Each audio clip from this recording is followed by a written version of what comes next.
হরে কৃষ্ণ। দণ্ডবাদ প্রণাম সমস্ত ভক্তবৃন্দের চরণে। ইসকন সে হরিকথা চ্যানেলে সবাইকে স্বাগতম। আজ শুনবেন ভগবদ গীতার মাহাত্ম্য। ভুলে যাবেন না, আমি কিন্তু এটা বলছি না যে শিব পার্বতীকে ভগবদ গীতার মাহাত্ম্য শুনে, না না না, শিব পার্বতীকে শুনেছেন সেটা আমি বলছি না। আমি বললো প্র্যাকটিক্যাল। বৃক্ষ ফলেন পরিচয়, গাছের পরিচয় কে দেয়? গাছ দেয়। আজ শুনবেন প্র্যাকটিক্যাল। আজ দেখুন, ভালো ডাক্তার, তার প্রমাণ, কোন দেশে গেছে, কত ডিগ্রি পেয়েছে, কত কত বড় বড় ডিগ্রি আছে, ওটা না। তার প্রমাণ হলো কত রুগীকে তিনি চিকিৎসা করে রোগ মুক্ত করলেন। দেখুন, আরেকটা বিশেষ করে আমাদের দেশে হয়, ও আমি এত খেতে পারি। ও তুমি কত খেতে পারো ওটা কেরামতি না, কতটা হজম করতে পারো সেটাই হলো তোমার কেরামতি। তো সেই জন্য আজ বিশেষ করে এই ভগবদ গীতা মানুষের জীবনে, কাদের জীবনে কতটা পরিবর্তন নিয়ে এসছেন সেটাই আলোচনা করব। আমি কোনো শিব পার্বতী, তাদের লীলা, তাদের মাহাত্ম্যকে অবমাননা করছি না, কিন্তু এই গীতা কি কাজ করেছে। আচ্ছা, আপনি কত বড় স্কুলে ভর্তি হয়েছেন, কত নাম আছে ওই স্কুলের, ওটাকে আপনার কেরামতি না। আপনি ওই স্কুলে ভর্তি হয়ে কত সুন্দর আপনি রেজাল্ট করলেন, পরীক্ষায় কত ভালোভাবে পাশ করলেন, কত মার্ক নিয়ে পাশ করলেন, সেটাই হলো আপনার কেরামতি। ঠিক সেরকমই আমরা চিন্তা করুন, এই গীতা, আরে ভগবানের মুখ থেকে এসছে গীতা, চরণ থেকে এসছে গঙ্গা।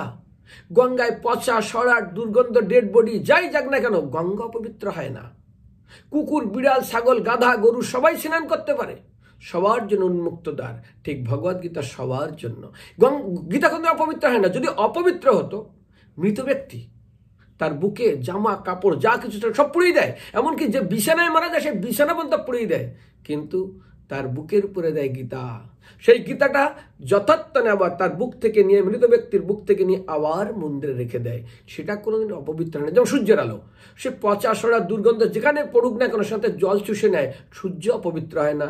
ঠিক গীতা কোনোদিনের জন্য অশুদ্ধ হয় না। তো গীতার মাহাত্ম্য আমি প্র্যাকটিক্যাল, আমরা দেখছেন না ভগবদ গীতায় দুটা জিনিস খুব ইম্পর্টেন্ট। একটা হলো আপনি 18 অধ্যায় মোক্ষযোগে দেখবেন 68 এবং 69 নম্বর শ্লোক, যে ইদম পরম রসন মদ ভক্ত বিদর্শতি ভক্তিময়ী পরমশেষে সংশয়। যদি ভগবদ গীতার তত্ত্বজ্ঞান কাউকে দান করে, ভগবান বলছেন তার থেকে প্রিয় আর কেউ নেই, আর তাকে আমি নিজেই ভগবান আমার ধামে নিয়ে আসবো, এই বিষয়ে কোনো সন্দেহ করা উচিত নয়। ন তস্মাৎ মনুষ্যস্য কচ্চিৎমে প্রিয় করতাম। মনুষ্যের ভিতরে, এই জগৎ সমস্ত জীবের ভিতরে তার থেকে প্রিয় আর কেউ হবে না, অন্য প্রিয়তর ভবি। তো সেই জন্য ভগবদ গীতার মাহাত্ম্য আমি কাদের কাদের জীবনে চিন্তা করুন তো। বিদেশিরা, আরে বিদেশিদের বাবা 14 পুরুষ না, সপুরুষ তারা গীতার নাম শুনেনি। তারা জানতো না যে মলমূত্র ত্যাগ করে শৌচাদি কার্য করতে হয়, জল ব্যবহার করতে হয়। আচ্ছা, কোনো কাপড় পরার পরে তারা জানতো যেদিন পরেছে পরেছে, আর যেদিন ফেলে দিল, ছিঁড়ে গেল ফেলে দিল, ওটা ধুয়ে পড়তে হয়। ঠিক ভারতীয় সংস্কৃতি, ভারতের কৃষ্টি ঠিক 100% অপোজিট। আরে যারা গো মাংস খেত, যারা গোকে হত্যা করত, আজ তারা গোকে অর্থাৎ গাভীকে রক্ষা করার জন্য জীবনকে উৎসর্গ করে দিচ্ছেন। একটাই কারণ, সেটা হলো ভগবদ গীতা, শিলা প্রভুপাদের ভগবদ গীতা। চিন্তা করুন কেন যথাযথ নাম দিয়েছে।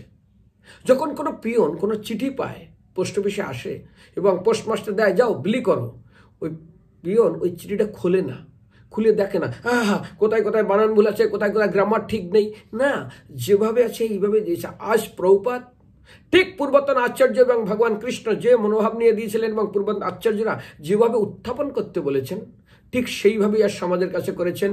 আজ সমাজের কাছে এত সমাধিত্ব লাভ করেছেন। ওয়ার্ল্ডের ভিতরে সবচেয়ে বেশি বিক্রিত একটা বই গিনিস বুকে নাম হচ্ছে ইসকনের ভগবদ গীতা। আর এই গীতা পড়ে লক্ষ লক্ষ লোক আজ কি হচ্ছে না, সম্পূর্ণ উৎসর্গিত জীবন। কার জন্য? কৃষ্ণের জন্য। এবং কতটা উৎসর্গিত হয়েছেন, এরপরে ভলিউম 2 আর ভলিউম 3 গীতা মাহাত্ম্য শ্রবণ করবেন। আমি একের পর এক ভক্তদের জীবনে কি পরিবর্তন হয়েছে, ভারতীয় না বিদেশিদের, তাদের জীবনের দু একটা কাহিনী আপনাদেরকে শোনাবো। গীতার মাহাত্ম্য অর্থাৎ বৃক্ষ ফলেন পরিচয়, গাছের পরিচয়, গাছের ফল দেয়। দণ্ডবাদ প্রণাম।